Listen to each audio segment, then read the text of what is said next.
On July 2, 2005, billions of light-years from Earth, something exploded. Not an ordinary explosion. The most powerful type of explosion the universe is capable of producing, a gamma-ray burst. The energy released in a few seconds by a single one of these events exceeds what our sun will radiate over its entire 10 billion-year existence. These events are so violent, so brief, so luminous that they temporarily outshine entire galaxies from the far side of the observable universe. They last a few seconds, sometimes a few minutes, never more. The absolute record before July 2, 2005 was around 15,000 seconds, an event so abnormal that it had itself been the subject of published studies, described as ultra-long by the researchers who analyzed it. An event so unusual that the scientific community had debated for years whether it represented a new category of phenomenon or an extreme edge case of a known mechanism pushed to its limits. 15,000 seconds, just over 4 hours. Already inexplicable. The one on July 2, 2025 lasted 7 hours. Not 7 minutes. 7 hours. 25,000 seconds of continuous gamma emission, with 3 distinct flashes coming from the same source, spaced apart with a mathematical precision that nobody could immediately explain. Detectors around the world went into alert. Teams called back their astrophysicists. James Webb turned its mirrors in that direction and looked. And what it found in the host galaxy, 8 billion light-years from Earth, led researchers to a conclusion that challenges an entire category of what we thought we understood about cosmic explosions. No existing physics can explain a gamma-ray burst that lasts 7 hours. This is not a question of imprecision in the models. It is an impossibility within the framework of everything we know.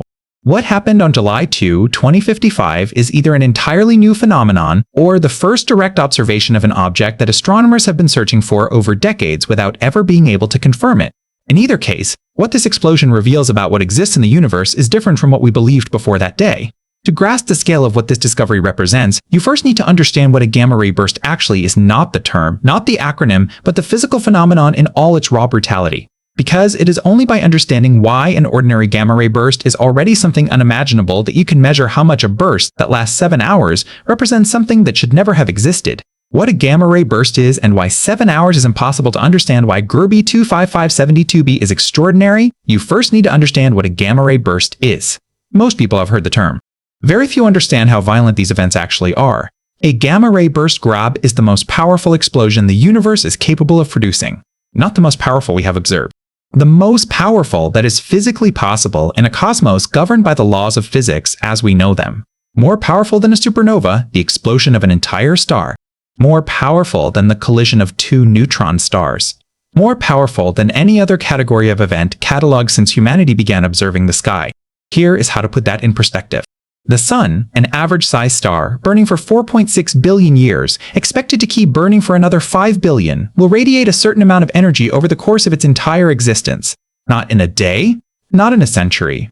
Over 10 billion years of continuous nuclear fusion, pumping out energy at a rate that defies ordinary intuition. A gamma-ray burst releases that same amount of energy in a few seconds. Sometimes in less than 1 second. The entire energy output of a star across 10 billion years, compressed into an event that lasts the time it takes to snap your fingers. A typical gamma-ray burst is 2.5 million times more luminous than the brightest supernova ever recorded. For the fraction of a second it is active, it temporarily outshines the entire galaxy it occurs in hundreds of billions of stars made invisible by a single point of light. How does this happen? There are 2 types of gamma-ray bursts corresponding to 2 distinct mechanisms. Short bursts lasting from a few milliseconds to 2 seconds are produced by the merger of 2 neutron stars, or a neutron star with a black hole. 2 ultra-dense objects in orbit around each other for millions of years, slowly spiraling toward their final collision. When they merge, the energy released in a fraction of a second is beyond imagination. Long bursts from 2 seconds to a few minutes are produced by the collapse of a massive star into a black hole. A star between 20 and 100 times the mass of the Sun, having exhausted its nuclear fuel, its core collapsing in milliseconds. The gravitational energy released by that collapse creates 2 jets of matter and radiation shot at nearly the speed of light in opposite directions. If one of those jets points toward us, our detectors register it as a gamma-ray burst. Both mechanisms are well understood.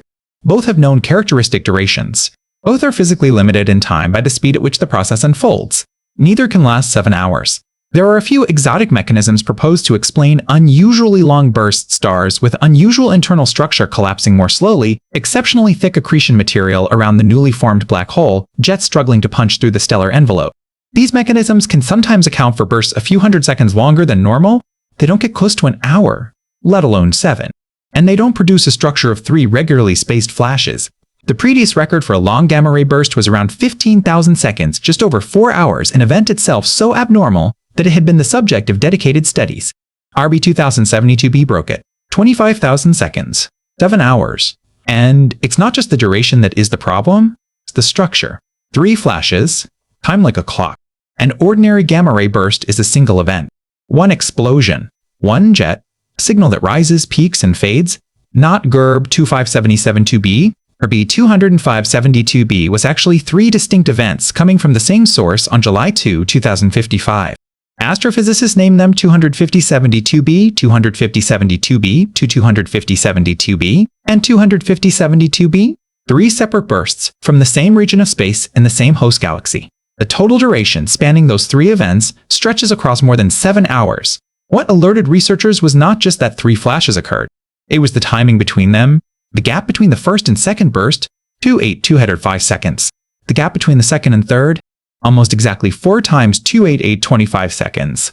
With remarkable precision, the data shows 4.93 times that base interval. Not approximately, not roughly, with a precision that rules out random coincidence and clearly indicates periodicity. Something in the system is producing these flashes at regular, mathematically related intervals. For an astrophysicist, this type of periodicity has only one possible explanation: an orbit. Something is moving around something else. And at each closest approach, a catastrophic event occurs, releasing a burst of gamma energy. Then the object continues on its orbit. Returns. New flash. Continues. Returns. Final flash. This is the behavior of a gravitationally bound system. One body orbiting another. And if the orbit produces gamma-ray bursts at each pass, the object in question cannot be intact each time it is losing material. It is being destroyed progressively, pass by pass.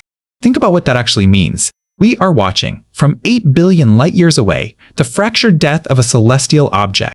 Not an instantaneous explosion. Not a sudden collapse.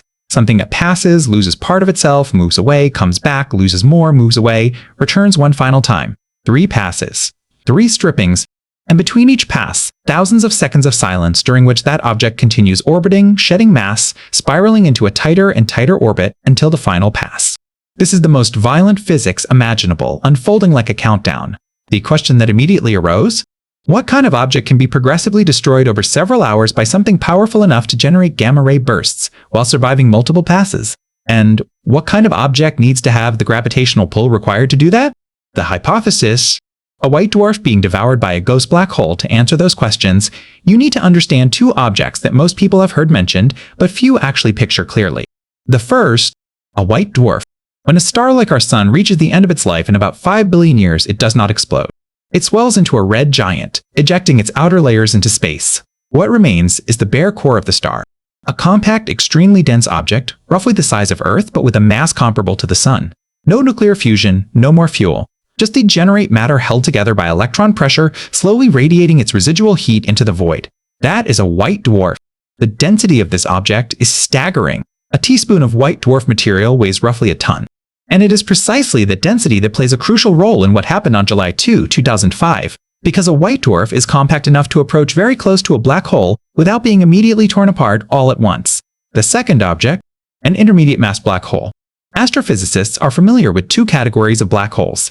Stellar mass black holes between 20 and 100 times the mass of the Sun born from the collapse of massive stars. And supermassive black holes millions to billions of times the mass of the Sun, sitting at the centers of nearly all galaxies, including ours, Sagittarius A, weighing 4 million solar masses. Between those 2, there should be an intermediate category, black holes between 100 and 100,000 times the mass of the Sun, massive enough to be far more powerful than an ordinary stellar black hole, light enough not to be the supermassive monster anchoring the center of a galaxy. These objects, intermediate mass black holes, are theoretically expected, logically necessary to explain how supermassive black holes formed, but they have never been directly observed with certainty. They are the missing link in black hole evolution. That is what the best hypothesis for GERB 25772b proposes: a white dwarf in orbit around an intermediate mass black hole. At each closest approach in its orbit, the tidal forces of the black hole strip a layer of material from the white dwarf. That material spirals inward toward the black hole at speeds approaching the speed of light, heats to unimaginable temperatures, and releases a burst of gamma energy detectable from 8 billion light-years away. 3 passes, 3 strippings, 3 gamma-ray bursts. The white dwarf survives the first pass because it is compact enough not to be completely shredded in one go. At the second, it loses more material. At the third, whatever remains is finally swallowed or dispersed, and the signal stops.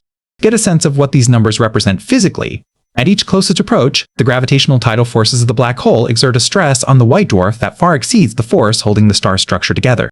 Imagine placing a rubber ball next to a powerful industrial air nozzle. The ball deforms on the side closest to it and loses material. Except in this case, the ball is an object as dense as a ton-weight teaspoon, and the blast is the gravity of a black hole weighing tens of thousands of suns. What gets ripped away trillions of tons of degenerate matter at each pass spirals toward the black hole, heats to temperatures impossible to recreate in any laboratory, and for a few thousand seconds generates enough energy to produce a jet of particles at nearly the speed of light, visible from the far side of the universe. The mathematical precision of the time intervals 2.805 seconds, then 4 times 2.805 seconds matches an orbit with precession. The white dwarf is not making identical passes each time. Its orbit is rotating around itself exactly the way Mercury's orbit precesses slightly around the Sun due to general relativity, but in a gravitational environment incomparably more extreme. The missing link, if this hypothesis is correct, Gerby 2570722b, would not just be an extraordinary cosmic event. It would be the first direct observation of an intermediate mass black hole in action. The importance of that deserves a moment. We know stellar mass black holes exist. Dozens have been detected, directly or through their effects on companion stars. We know supermassive black holes exist. We have photographed M87 and Sagittarius A. But the intermediate category, the 100 to 100,000 solar mass range, remains ghostly. A few candidates exist, but no clean direct confirmation, no detection of one actively doing something. Why does that matter? Because the question of how supermassive black holes formed remains open. The Sun weighs 1 solar mass. Sagittarius weighs 4 million. What happened in between? Intermediate mass black holes are the theoretical answer. Objects that merged and grew progressively to reach the colossal masses found at galactic centers. Without them, the history of supermassive black hole formation has a gap, a void between what we know exists at the bottom and what we know exists at the top. RB 25572b, if the hypothesis holds, fills that gap with a direct observation. There is something striking about the fact that to detect one of the most massive objects ever searched for, what was needed was a victim. Not the black hole itself, it is by definition invisible, but the white dwarf that passed too close. Its agony, stretched across 7 hours, 3 passes, 25,000 seconds of gamma emission, produced the signal that nothing else could have produced. To see something invisible, another object had to touch it and scream. And that is not the only thing GERB 257L2b reveals. The host galaxy, the vast dusty structure in which this system sits, is not a galactic center. This intermediate mass black hole, if that is what it is, would be located somewhere in the halo of a galaxy, far from its nucleus, which implies that these objects are not confined to galactic centers. They roam. They exist throughout galactic halos. And if we have not observed more of them before now, it is not because they are rare, it is because we did not know exactly what we were looking for, or how they announce themselves. What RB25702b does is sound an alarm in a way that nothing could before. A white dwarf passing too close to an intermediate mass black hole and being progressively devoured produces exactly the signal that detectors recorded on July 2, 2005. It is not a subtle signal. It is 7 hours of screaming, visible from the other side of the universe. And if this mechanism is real, it implies something broader still. Intermediate mass black holes do not stay neatly at the centers of their galaxies. They drift through galactic halos. And in those halos, there are white dwarfs, the remnants of billions of stars that died long ago. Billions of exhausted old suns drifting through the galactic outskirts, some of them passing too close to an object they cannot see, their final agony visible billions of light years away. How many events of this type occur each year in the observable universe? How many went unnoticed because we didn't know what we were looking for? What James Webb saw on October 5, 2005, 3 months after the initial detection, NASA turned James Webb toward the host galaxy of Gerby 257E722b.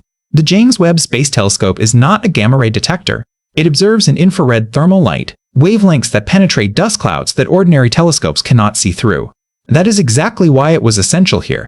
The host galaxy of Gerby 257D72b is described by researchers as extremely dusty, a dense environment, opaque to optical telescopes, where this type of event can unfold practically invisible to conventional instruments. What James Webb found? A large, complex galaxy with an internal structure that is difficult to disentangle.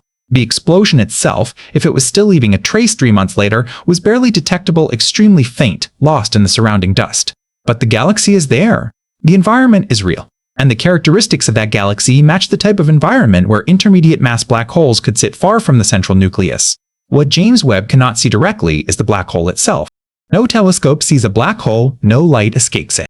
What we see is its environment, the matter it pulls in, the heat it generates, the jets it launches, and in the case of RB257IV2b, what we observed 7 hours of structured gamma emission, 3 precisely timed flashes from a region of space 8 billion light-years away, is the clearest signature ever recorded of this type of object in action. The 8 billion light-year distance carries an additional meaning. The light from this event traveled for 8 billion years before reaching our detectors. The explosion occurred when the universe was about 6 billion years old, long before the Sun or Earth existed. What we are observing is a window into a younger, denser universe, where events of this type may have been more frequent than they are today. And here is what makes this even more staggering. For 8 billion years, that light was traveling toward us. It crossed intergalactic space since before the Earth formed. And it arrived on exactly July 2, 2005, captured by detectors we could not have built before the last few decades. What this changes for astronomy, a single event does not rewrite physics. Scientists know that, and they are careful in their conclusions. RB25722b is an extraordinary observation that requires an extraordinary explanation, but one observation is not definitive proof. What changes, however, is the framework of what we are looking for. Before July 2, 2025, a gamma-ray burst lasting 7 hours did not exist in the catalogs. Therefore, it did not exist in the models. No known mechanism produced it. The space of possible events did not include it. If you had asked any astrophysicist to describe the limits of a gamma-ray burst, 7 hours would not have appeared in the range being considered. Now it is in the data. And the data does not lie. The immediate reaction from the scientific community after the first analyses were published was to reopen the archives. Decades of stored gamma detector data, tens of thousands of catalogued events, were re-examined with the new criteria. Look for multi-peak bursts with mathematical periodicity. Researchers want to know whether RB257D2b is a unique anomaly, or whether other events of the same type were hiding in the catalogs, filed as unclassifiable, as unresolved ultra-long events, waiting for the right interpretive framework to read them. This is often how it works in astronomy. Observation precedes theory. You see something you do not understand, you catalog it, and it is only years, sometimes decades later, that a new explanation allows you to reread the archives with different eyes. The data was there all along. The question was knowing what you were looking for. If similar events are discovered, other ultra-long GARBs with comparable periodic structure, the category will exist. It will have a name, a mechanism, a place in the models. An intermediate mass black hole sought for decades without solid confirmation will have a detection method. Wait for a compact star to pass too close and scream as it dies. There is something striking about the idea that to discover something as massive as a black hole weighing tens of thousands of times the mass of the Sun, you need to wait for a star the size of Earth to pass too close and get devoured. The most massive object revealed by the most compact one. The invisible made visible by its victim. Astronomers are watching now. They have updated their detection algorithms to search for this type of signal and archive data from other events. Perhaps other GRB257C-MAIL2Bs are already there, in the catalogs, waiting to be recognized for what they are. Perhaps the first direct observation of an intermediate mass black hole in action is not a rarity. Perhaps we simply needed to know what we were looking for. What July 2, 2025 produced is a map of what to search for, and instruments like James Webb to look into the places where it happens. There is a phrase astrophysicists sometimes use to describe great unexpected discoveries. We weren't looking for this, but we found something larger. OB25792b was not a target. Nobody was watching for a 7-hour gamma-ray burst on July 2, 2005. The detectors were built to capture events lasting seconds. The alert algorithms were written for durations measured in minutes. And yet, when the event occurred, the systems worked. They recorded. They alerted. They allowed teams around the world to point their instruments in the right direction while the event was still active. That may be the real lesson of July 2, 2025. Not that an impossible event occurred, but that our instruments are now capable of capturing it. James Webb observes in infrared across galaxies billions of light years away. Networks of gamma detectors cover the sky continuously. Entire teams are on standby for rapid follow-up. The infrastructure to see this kind of thing existed, and when something impossible happened, we saw it, but still has no answer. How many similar events occurred before we had these instruments? How many are happening right now in galaxies we are observing without knowing what they hide? RB25722b has opened a window. What we are going to see through that window over the next few years, nobody can yet say. Introduction: there are events in the universe that physics forbids. Not in a theoretical sense, in a practical, concrete, instrumental sense. Events that our models exclude, that our equations do not allow, that our detectors should never record. On July 2, 2005, our detectors recorded one. A gamma-ray burst, the most powerful explosion the universe can produce, was detected 8 billion light-years from Earth. This type of event releases in a few seconds the energy our Sun will radiate over its entire 10 billion-year lifetime. It lasts a few seconds, sometimes a few minutes. The previous record was around 4 hours. The one on July 2, 2005 lasted 7 hours, with 3 distinct flashes spaced apart with a mathematical precision that looks less like an explosion and more like a clock. James Webb turned its mirrors in that direction. Teams around the world analyzed the data, and the best explanation currently available involves an object that astronomers have been searching for over decades without ever being able to confirm it directly. In this video, we are going to look at what a gamma-ray burst actually is: the most powerful explosion in the universe, the one that releases in a few seconds the energy the sun will emit over 10 billion years, and why 7 hours represents an impossibility within the framework of everything we know. We are going to look at what the 3-flash structure with precise timing actually means. We are going to look at what the leading hypothesis proposes as a mechanism, and which ghost object of astronomy it implies we may have just found. And we are going to look at what James Webb found when it observed the host galaxy 8 billion light-years away in a dust environment so dense that no other telescope could see through it. Stay through the final section, because if what we think we found is real, July 2, 2005 is not just the date of a strange explosion, it is the date we may have seen, for the first time, the missing link in black hole evolution.